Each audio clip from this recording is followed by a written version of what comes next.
Hey, what's up everyone? Welcome back to another video. In this one, we're gonna be talking about workspaces here in Illustrator, mainly how to become more efficient in your graphic design work. So what are workspaces? They are all the different windows and things in your Illustrator document or your just Illustrator program in general. So see all these windows over to the right? They all have labels like swatches, brushes, symbols, properties, libraries. On the left-hand side, we've got the toolbar. We also have different projects set up here. There's a little peek of something I'm working on. All of this is set up in the window drop down to workspace. And check that out. I have a custom workspace set up. Keep in mind, I haven't completely made this the most efficient workspace ever. I just wanted a couple windows open on the right-hand side that I am used to having open and I use all the time.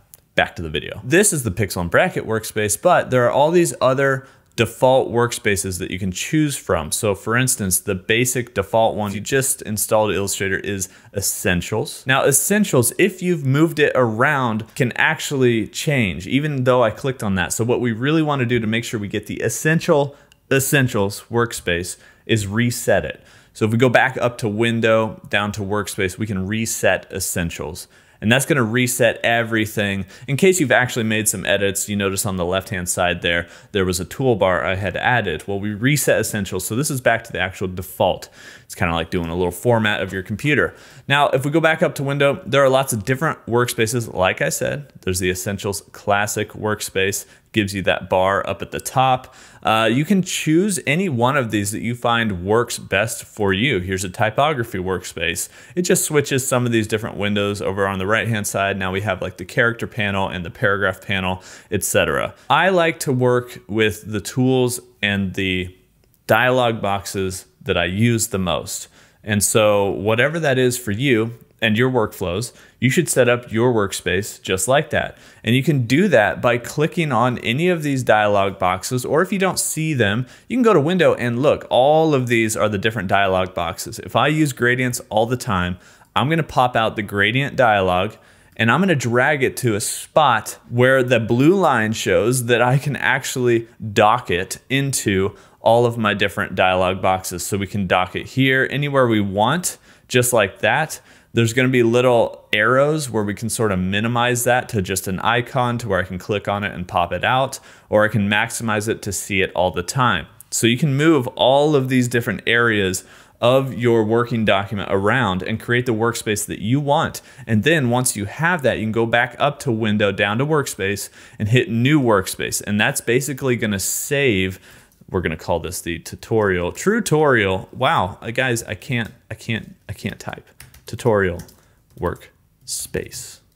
Hit OK. Now we have the tutorial workspace set up, which is just this crazy bad workspace, but we can go up to Window, down to Workspaces, and now that's where this is here, and I can go back to my pixel and bracket workspace just like that. Now, if I made an edit here, like I accidentally undocked my tool panel and brought it over here, or maybe I did it on purpose, I can go back up to Window, Workspace, and reset my pixel and bracket workspace to go back to what I originally had it. Now, let's take a look at what I got here and why I have the different windows open.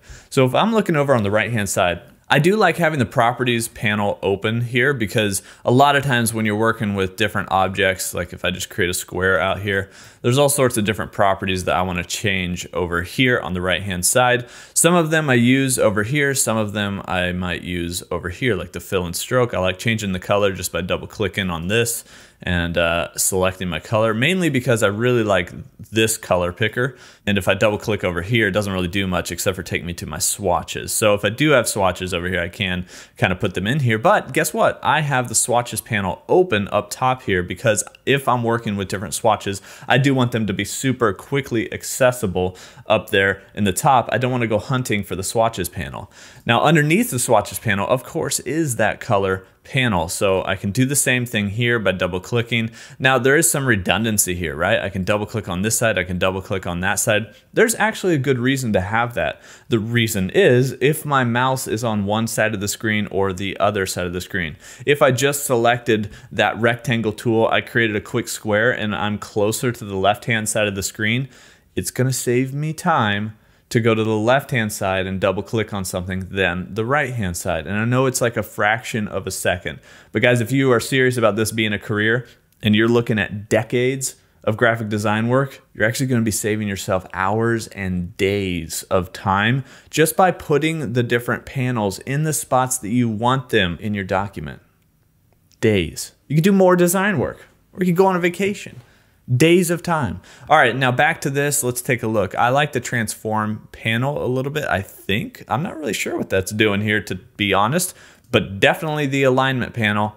That one is one that I wish popped open better over here. Sometimes it does, but if I have a group of objects, I'm pretty sure it does still. Okay, cool. Well, the alignment panel, maybe they finally fixed that. In the early days of this new properties panel, the alignment panel didn't always pop up when I wanted it to, so I just wanted to see it. And plus, I still have to click on this little ellipse here to actually get all the different alignment options that I want. So I'd rather just have the alignment panel popped open. And then of course I have layers, which I almost never use, but there are times that I use it. So I got the layers and I can dock those somewhere, and I probably would dock them generally at the bottom of my properties pane. I'm having some issues here, people. I'm looking for this little double-ended arrow right there. That was difficult, but we got it. And then I've got the properties and I got libraries. Sometimes I'll use libraries for different logos and colors, but this is kind of my quick little setup. It's nothing fancy. I haven't put a lot of time into this, but maybe I should, because I've probably lost out on days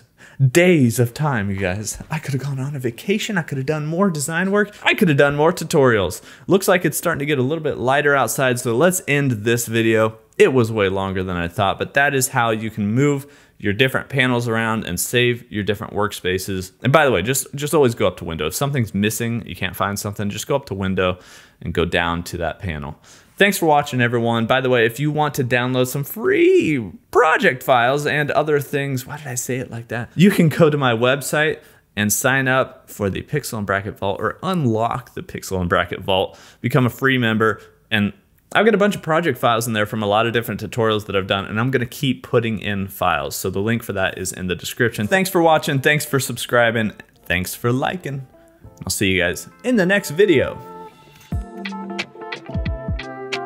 Bum, bum, bum, bum, bum, bum, bum. Recording. All right, guys, here we go. Here we go. Thanks for watching, thanks for subscribing. Thanks for subscribing. And I'm just gonna end this. See ya.